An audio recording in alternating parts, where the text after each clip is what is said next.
અમદાવાદમાં વધતી જતી ટ્રાફિકની સમસ્યા અને ટ્રાફિકના નિયમનું પાલન કરાવવા માટે ટ્રાફિક પોલીસ વધુ એક વખત આગળ આવી છે। તેઓ ફેબ્રુઆરી માસમાં દરેક 4 રસ્તા પર જઈને જુદી જુદી થીમ જેવી કે મમી, સ્પાઇડરમેન અને યમરાજ જેવા વસ્ત્ર ધારણ કરી લોકોને ટ્રાફિકના નિયમ અંગે જાગૃત કરશે। વહેલી સવારે તેઓ પંચવટીના 4 રસ્તા પર ટ્રાફિક અવેરનેસના બેનર લઈને ઉભા રહ્યા હતા અને આવનારા દિવસોમાં તેઓ શિવરણની, ઇસ્કોન અને અલગ અલગ વિસ્તારમાં જે કાર્યક્રમ કરશે।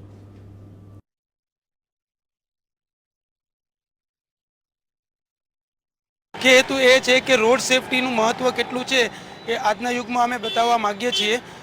રોડ સેફટી એક બહુ જરૂરી વસ્તુ છે જેમાં હેલ્મેટ અને સીટ બેલ્ટનો મુખ્ય ભાગ ભજવે છે।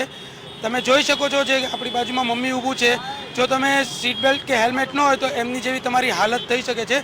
અમે એ તે એવોઇડ કરવા માગીએ છીએ કે તમે હેલ્મેટ અને સીટ બેલ્ટ અવશ્ય બાંધો અને આ ન કરવાથી તમને જ તે ગેરફાયદો થાય છે અને આનાથી ઘણા મોટા એક્સિડન્ટ અને એના ઓલામાં થઈ શકે છે।